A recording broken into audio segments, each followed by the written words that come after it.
ब्राह्मण और सांप की कहानी। एक बार की बात है, किसी नगर में हरिदत्त नाम का ब्राह्मण रहता था। उसके पास खेत थे, लेकिन उनमें ज्यादा पैदावार नहीं होती थी। एक दिन हरिदत्त अपने खेत में एक पेड़ के नीचे सोया हुआ था। जैसे ही हरिदत्त की आंख खुली, उसने देखा कि एक सांप अपना फन फैलाए बैठा हुआ है। ब्राह्मण को एहसास हुआ कि यह कोई साधारण सांप नहीं है, बल्कि कोई देवता है।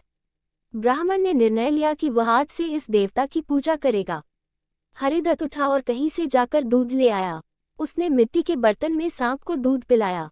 दूध पिलाते समय हरिदत्त ने सांप से क्षमा मांगते हुए कहा कि हे देव, मैं आज तक आपको साधारण सांप समझता रहा, मुझे माफ कर दीजिए। अपनी कृपा दृष्टि से मुझे बहुत सारा धन धान्य प्रदान करें प्रभु। ऐसा कहकर हरिदत्त अपने घर वापस आ गया। अगले दिन जब वह अपने खेत पहुंचा, तो उसने देखा कि जिस बर्तन में उसने कल सांप को दूध पिलाया था, उसमें एक सोने का सिक्का पड़ा हुआ है। हरिदत्त ने वो सिक्का उठा लिया। अब हरिदत्त रोज सांप की पूजा करने लगा और सांप रोज उसे एक सोने का सिक्का देने लगा। कुछ दिन बाद हरिदत्त को दूर किसी देश जाना पड़ा, तो उसने अपने बेटे से कहा कि तुम खेत में जाकर सांप देवता को दूध पिला आना। अपने पिता की आज्ञा से हरिदत्त का बेटा खेत में गया और सांप के बर्तन में दूध रखाया। अगली सुबह जब वह सांप को दूध पिलाने गया, तो उसने देखा कि वहां सोने का सिक्का रखा हुआ है।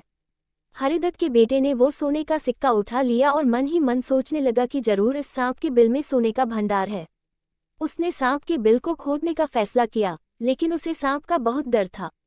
हरिदत्त के बेटे ने योजना बनाई कि जैसे ही सांप दूध पीने आएगा, तो वह उसके सिर पर लाठी से वार करेगा, जिससे सांप मर जाएगा। सांप के मरने के बाद मैं तसल्ली से बिल खोदूंगा और उसमें से सोना निकालकर अमीर आदमी बन जाऊंगा। लड़के ने अगले दिन ऐसा ही किया, लेकिन जैसे ही उसने सांप के सिर पर लाठी मारी, तो वो मरा नहीं बल्कि गुस्से से भर उठा। सांप ने क्रोध में लड़के के पैर में अपने विष भरे दांतों से काटा और लड़के की उसी समय मौत हो गई। हरिदत्त जब वापस लौटा, तो उसे यह जानकर बहुत दुख हुआ।